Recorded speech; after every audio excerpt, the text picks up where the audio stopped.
Well, I mean, if we look at the actual title of Federalist, we see that that title is in fact dishonest as well. Federalism truly, in its definition, is about states' rights, and yet the people in support of the Constitution have the title of the Federalists, and the Anti-Federalists had to adopt Anti-Federalists. So yes, there was definitely dishonesty when it came to titles during the constitutional debates. Even though it was dishonest, you could see pseudonyms from both sides, not only the Anti-Federalists. James Madison often signed the papers Publius. So it wasn't only the Anti-Federalists who didn't want people to judge them. The Federalists also used these pseudonyms too.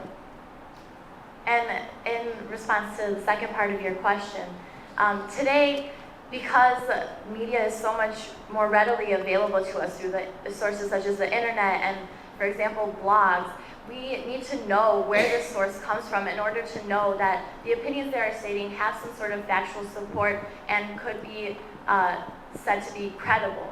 Edmund Burke states actually that the media is turning into the fourth branch of our government. The media is so heavily involved today in debates and like the Federalist and Anti-Federalist debates that they know exactly who say things because they focus on it for infotainment and for money. Well, in addition to my colleague's point, news actually serves as a check on government because it monitors and tells the people who are going to elect certain parts of our government and makes them realize that the people within their nation are hearing about their policies. You talked about popular sovereignty contract theory. Can you be more politically oriented in why it would be advisable to go to state conventions rather than state legislatures for ratification?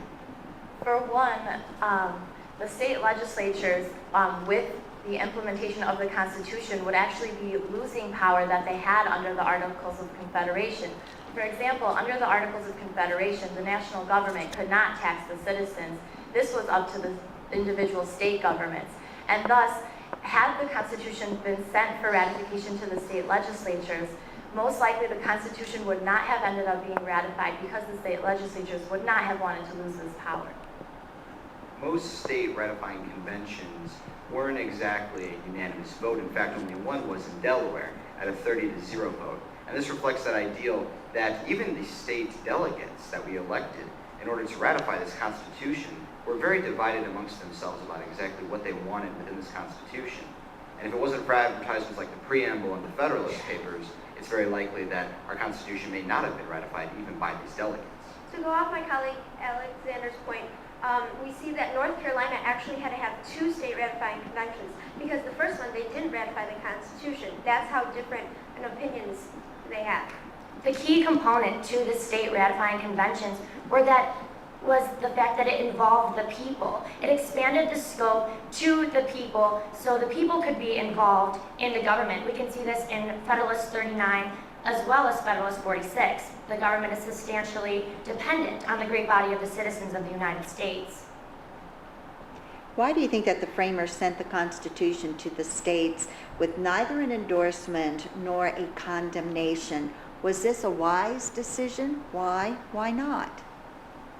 Well, each state, we can see by looking at the results of the yeas and nays for the Constitution actually being ratified, that each state was so different in their agreement on the Constitution that it would be hard for them to, if they went one way, some states would agree with it, and if they went the other way, you could be appeasing to a whole other group of states. So this was actually a good thing not to send the Constitution with any extra add-ons so that the states could make their own decisions about it. To bolster my colleague Liz's point, we have to realize that the state of Rhode Island was incredibly unsupportive of our Constitution, and that it really took pressure from other states to ratify it, to really get them to eventually come down to that 34 or 32 vote when they did ratify the Constitution. And because of such states that were in firm negation of our Constitution, it was definite that we didn't want to make them feel even more pressured by the people they didn't support, considering the fact that there was already a lot of pressure in that direction.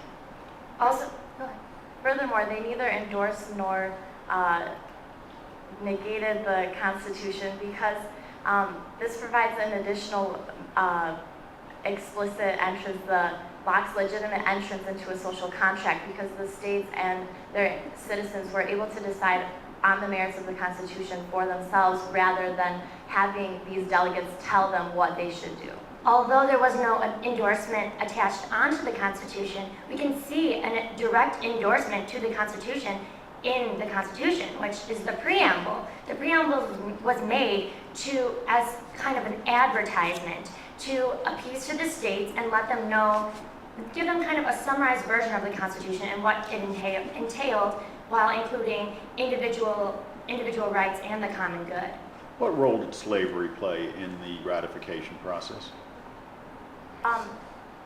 As seen with the 3/5 compromise, slavery decided on representation within the House of Representatives in Article 1, Section 2, Clause 3 of the Constitution.